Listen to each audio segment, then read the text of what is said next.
আপনি কি জানেন এমন কিছু রাস্তা আছে যেগুলো শুধু পথ নয়, একটা পুরো জীবনের গল্প। আমি এখন আছি পাকুন্দিয়া আর কিশোরগঞ্জের মাঝামাঝি একটি ব্যস্ত হাইওয়ে রোডে। আমাদের গন্তব্য কটিয়াদি বাজার। এই রাস্তা ধরে এগোতে থাকলে একের পর এক জীবন্ত বাজার, ব্যস্ত মানুষ আর চলমান যানবাহনের এক অসাধারণ দৃশ্য চোখে পড়ে। এখন আমরা যে পথে যাচ্ছি, এই রাস্তাটা শুধু একটি সংযোগ নয়, এটা উত্তরবঙ্গ, সিলেট, ব্রাহ্মণবাড়িয়া আর ঢাকার মধ্যে একটি গুরুত্বপূর্ণ লাইফলাইন। সামনের দিকে এগোলেই পড়বে বেশ কিছু পরিচিত বাজার, তার মধ্যে অন্যতম আচমিতা বাজার। আচমিতা বাজারের দৃশ্য।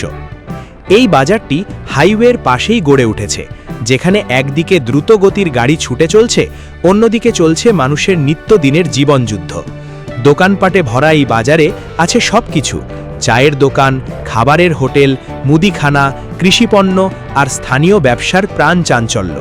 এখানে থামলে মনে হয় পুরো গ্রাম আর শহর একসাথে মিশে গেছে। হাইওয়ের পাশে এই বাজারগুলোই আসলে স্থানীয় অর্থনীতির ছোট ছোট শক্তি কেন্দ্র। রাস্তায় যাত্রা। এই রাস্তায় চলতে থাকলে চোখে পড়বে সারি সারি ট্রাক, বাস, প্রাইভেট কার আর মোটরসাইকেল।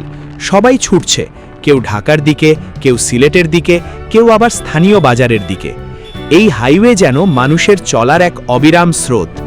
দূরত্বের হিসেব: কটিয়াদি থেকে ভৈরব মাত্র 29 kilometre, Brahmanbaria 54 kilometre, Narsingdi 54 kilometre, Gazipur চৌরাস্তা নিরবিচ্ছিন্ন সংযমে যুক্ত, আর সিলেট প্রায় 190 কিলোমিটার দূরে। এই রাস্তাই আসলে উত্তর পূর্ব বাংলাদেশের অন্যতম গুরুত্বপূর্ণ যোগাযোগ পথ। রাস্তার সৌন্দর্য।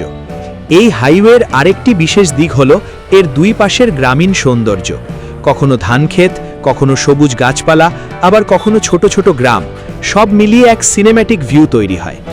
শেষ অনুভূতি: এই রাস্তা শুধু যাতায়াতের পথ নয়, এটা মানুষের জীবন, অর্থনীতি আর স্বপ্নের সংযোগ সেতু। কটিয়াদির দিকে এগোতে থাকলে মনে হয় প্রতিটি মোড়েই লুকিয়ে আছে নতুন গল্প।